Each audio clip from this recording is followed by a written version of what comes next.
This is how I went from 30% body fat to 15% body fat. And if you wonder what's your body fat percentage, just refer yourself to the picture and select the one that is closer to your body. However, losing fat is so complicated and it's so overwhelming. It's actually taking skills to being able to lose weight and being sustainable with it. Personally, it took me over a decade to figure out how to do and being able to maintain it. I was into a circle which I was losing weight, losing, gaining. And I'm pretty sure you know what I'm talking about because I reckon we all been through it. But let me tell you, losing weight doesn't have to be complicated. If you have the right information, actually, it's quite simple.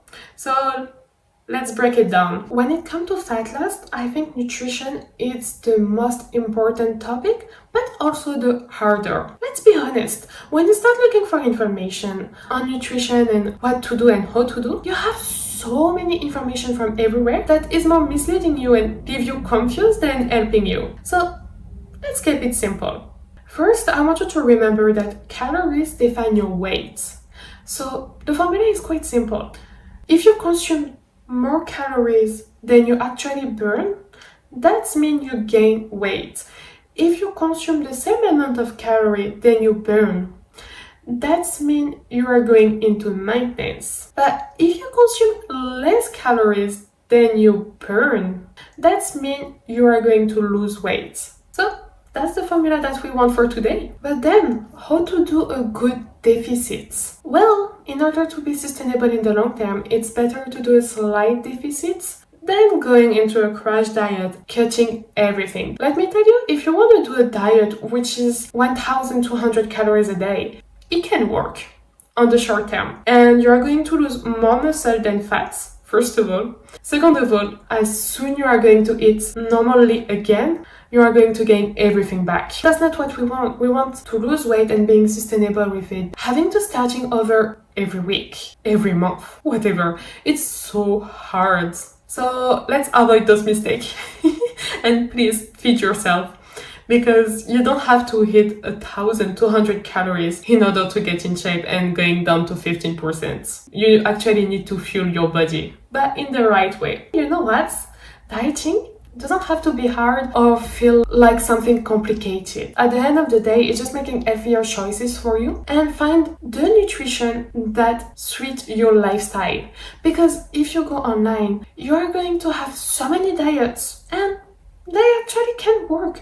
Because if you look down, keto diet, paleo diet, no carbs, no fats, vegan, whatever you can find, it's working, at least for a short term, because it all comes down to the same thing. Reducing calories and increasing the whole food. But the question is those diets sustainable for you? Yes, it can help you to lose weight, but you need to find something that is sustainable in the long run. For that, it's easy. You need to find a diet that's suiting your lifestyle and suiting you. Losing weight and maintain it, it's all about finding a balance. If you cut a complete group of nutrients out of your diet, it's not gonna work. Must be that your body needs a variety of things in order to be functional. Everything plays a role. For example, carbs is your main source of energies. Take out the carbs, you will have no energies. Believe me, I did it, and I can tell you it wasn't a great idea in the long term. Because it just left me more tired and make my diet so hard. So yes, I've been losing weight. Yes. But was it worth it? No, definitively not. Also, you need proteins because proteins prevent muscle loss and help to build muscle. When you are into a calorie deficit, your body doesn't look at where it is going to take the fat out. It will have the tendency to go and pick on your muscle in order to survive. So if you want to avoid losing too much muscle mass, it's important to have a good amount of proteins. And you know what? That play a role into your hormonal health. So you can't really cut a group of ingredients. As long as you have a balanced diet, it's okay, but you need to find something that's work for you. And if you wonder how many calories you should eat, there is so many calculator online which you can use, and it's going to give you your macro split, how many calories to eat in order to lose weight or in order to gain weight or whatever you want to do. And they are quite useful. So the first thing that I personally did in order to get in shape was to reduce all the junk food and the processed food. Yes, processed food is easier and more convenient. You just have to put it into the microwave or into the oven most of the time. But there is more calories in. Most of the time, it won't get you as full as whole food can do. Plus, by focusing on whole food, personally, it has been helping me a lot on reducing my sugar addiction. I've always been struggling a lot with that, and as soon as I take out all the processed food, reduce junk food, my sugar addiction has dropped. And now I'm able to manage it, which before always has been a big issue. After, another thing that has been helping me with my nutrition was to do meal prep, because you don't have to think about what you're gonna eat. And I'm pretty sure we are quite similar on that. When it comes down to the time where you're like, oh my god, I'm so hungry, I want to eat something, it's going to be more convenient to just grab your phone and order an Uber Eats instead of cooking a real meal. Or even just thinking about, what I want to eat. Prevent those moments by cooking it in advance, or at least just plan it like that. You don't have to question yourself because you already know, I say Monday I'm gonna do chicken and rice, and Tuesday I'm going to do like pasta and salmon, whatever, whatever you want. As long as it's working for you. I swear it's really been helping me in my fat loss journey. Now that you have your nutrition on point, let's talk about training. I already say it and I'm going to say it every time, but cardio is a great tool for fat loss. Should not be the main driver. If you enjoy doing cardio, that's fine, do it. Enjoy your time. If you don't, just know that you don't have to be on the treadmill for like 5 hours non-stop in order to lose weight. Actually, cardio can play like a double phase. The more cardio you're gonna do, the more hungry you are going to be. It's depends on you and your appetite. Like personally, I know if I'm going on the treadmill for 1 to 3 hours non-stop, because I already did it, so I know I know how my body responds. It's like I'm going to end up with bigger craving than if I wasn't. So the question is, was it really worth to spend 2 to 3 hours into the cardio if afterward I'm going to binge on something? Like, I don't think there is any plans. But by doing HIIT workout or low intensity cardio, I had way much more benefits. I didn't have that much effect on my appetite, because that's something you need to take in account. Also, another thing, you see the watch? It's a great tool. I'm not gonna lie, I love my watch. It's a really great tool, but don't rely on it in order to track your calories. If you look on your Apple Watch like how many calories you burn through the workout and expect eating the same amount of calories afterward, let me tell you, you just ruined all your efforts. Because most of the time, those watches are not reliable. It's a great tool in order to track your step, track the intensity of your workouts, but don't rely on it about the calories. It's actually so inaccurate. Strength training is so important in order to prevent muscle loss. When you are in a calorie deficit, your metabolism is going to take energies from anywhere in your body. And guess what? It can come from muscle. Just know that 3 sessions a week, as long as you train with intensity, are more than enough. Because at that time, I was training like 6 times a week, but with no intensity and too much cardio. So I agree, training with the same intensity when we're in calorie deficit, it's hard. However, you need to try to push yourself as much as you can. That's where you are going to have the best results. Once I understand that, this is how I end up looking. Personally, I rather do this picture than this one, but after it's depends on what you like. So now let's talk about your metabolism. The leaner you get, the more your metabolism is going to slow down. That's called metabolism adaptation. What has been working last week doesn't mean it's gonna work this week as well. That's why it's so important to track every week what's your daily step, how many calories you've been hitting, what's your weight. Tracking those 3 indicators through a weekly average is so important, because it's going to help you to stay on track and see if your plan is working or not. That's actually what I do during my coaching. Like every week we make a plan together and we see where you are at, how you've been evolving, and if we need to adjust. Because week after week, your body is going to adapt himself. So we need to adapt the plan regarding his adaptation. And that gives us as well some really good indicator. Have you hit the plateaus? Is the calorie deficit good enough? Is it too high? If your calorie deficit is too important, you are going to lose more muscle mass than fats. That's not really what we want. When it comes down to your plan, it's so important to pay attention to all the factors that is around you, such as how is your food craving? How is your food focus? How is your hunger? Yes, it's part of the dieting to be hungry, but it's not part of the dieting to be obsessing about food and to be struggling on following the diets. That's maybe the sign that you need a break. And then what's gonna be the solution? It's easy. The cycle is the same for everyone. You do a cut, you go in maintenance, and you do again a cut.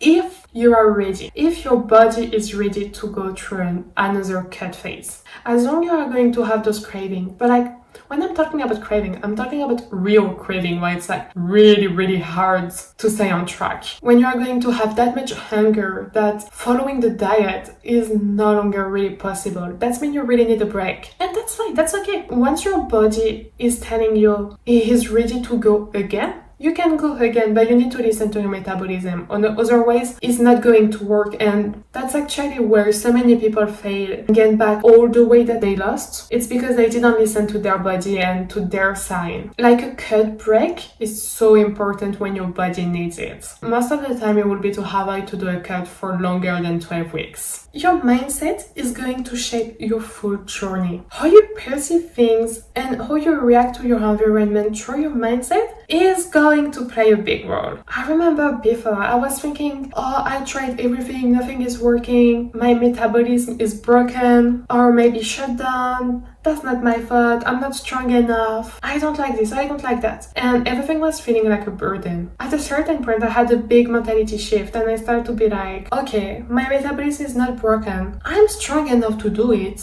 And I can do it and I can enjoy the process of doing it. And it changed everything. Instead of seeing everything as a burden, I start enjoying the full process and I start enjoying eating whole food and eating vegetables and eating fruits or going to the gym. And now you need to take me out of the gym. Like I can spend hours and I even decide to do my job on that. And I even decided to become a bodybuilder. I shift my mentality and I stop seeing that as a burden and more as I actually want to be there and I actually want to do those things because it feels so good on my body and it feels so good about myself and that's not that bad. And once I had this shift, my full journey has been so much easier, big time. Every action that you take is going to take a vote for or against it. It works same the way you think about things. If you say, for example, I don't want to go to the gym today, it's kind of like a vote against. If you like, I don't really like to go to the gym today, but I'm going to show up and try my best, it's a vote for. Just know that you don't need to diet. It's more about building healthy eating habits than dieting. Actually, I don't like that word. Dieting have a negative connotation. It's like when you think about dieting, you think about restriction and calorie deficits, hungry, whatever. It's like it's nothing good coming out of it. Whereas if you start eating healthy and make healthier choices, it's way more sexy. And it's way more true as well. As I say, you don't need to diet. You just need to make healthier choices. Dieting is actually not really sustainable. You need to find a diet that is going to suit you in the long term. Something that you can do on your everyday basis. For example, you are going to tell me, oh, do the vegan diet. Okay, 1 week, 2 maybe. But then after I'm going to miss my chicken and rice. So how can I do? It's not gonna be sustainable because I need my chicken and rice in order to be happy. Accept the fact as well, it's not gonna be perfect and you're not gonna be 100% every time. But guess what? It's okay and it's totally normal and it's fine. No one is. I'm not myself. It's okay because it's part of the process and it's part of the human to not being 100% perfect. Just enjoy the process, enjoy your journey, it's gonna be fine. It's not because you step out once that you are going to ruin all your effort and you need to start over on Monday. If you step out of your diet, if you step out of your training program, whatever. It's okay as long you can go back on track. Because it's not one meal that is going to ruin all the effort that you'd make for like 1, 2, 3, 4 weeks. But if that one meal become 2, 3, 4 days, yes, then you need to start over. Chase that mentality of everything or nothing, because that's not working on diets. I think one meal out of your plan is not gonna ruin everything. And if you always wonder why some people have more discipline or why some people have more willpower than some other, just know that it acts like a muscle. The more you train it, the stronger it gets and the easier it is. Take me as example. If 3 years ago you were telling me, oh, you are going to become a bodybuilder, I would have looking at you and be like, me? Never gonna happen. I can't even say no to a sweet treat. So going into a diet or into crazy restriction is not gonna work for me. Like, no way. And look at me today. I mean, look at me today. I'm prepping for my first bodybuilding. I'm prepping for my first bodybuilding show, and I'm so happy to do it because I've been working on this. Like, I've been working on building self-discipline and willpower. It didn't come overnight, but the more you practice it, the easier it gets. And finally, your lifestyle and habits. Because yes, the way you sleep, your stress level, your support, or even just your daily life is going to have an impact on your recovery or in your dieting. Just know that if you are sleep deprived, it's going to be harder for you to maintain the diet as you are going to have more hunger. Same with stress. The more stressed out you are, the more craving you're gonna get and the harder it is to stay on track. It's normal and it's part of the life. Just try to control the things that you can have the hand on. And social support is so important because we all have those moments where we like, oh, I don't feel like dieting today. I'm so tired, I don't feel like going to the gym. You know those moments where you have your little drop of energies? This can be due because you didn't sleep well, because you're stressed out, whatever reason. And having social support is going to give you that little boost of energies, help you to being more sustainable. Because having a drop of energy or drop of motivation, it's normal. I do it myself, everyone does. Having social support and someone that can push you and help you to get through it is going to change your journey as well. And remember, it's not about cutting carbs, fat, endless cardio or whatever. It's all about finding balance and something which is going to be sustainable for you. Nutrition is going to act like the foundation of your journey. So it's better to do a small calorie deficit with food that you still enjoy than a crash diet. Training is going to help you on preventing muscle loss, building your shape and getting stronger. Don't forget to respect your metabolisms by including breaks and listening to your body, because your body talks to you, it tells you things. If you don't listen to them, you go into a crash. Finally, fix your daily life. Hit your step, sleep for 7 hours per night, try to regulate the stress. Remember that success is not linear. Try to control the thing that you can, and the thing that you can't, it's okay. It's not on your power anyway. It's no point to worry about it. Just try your best. It's going to be fine.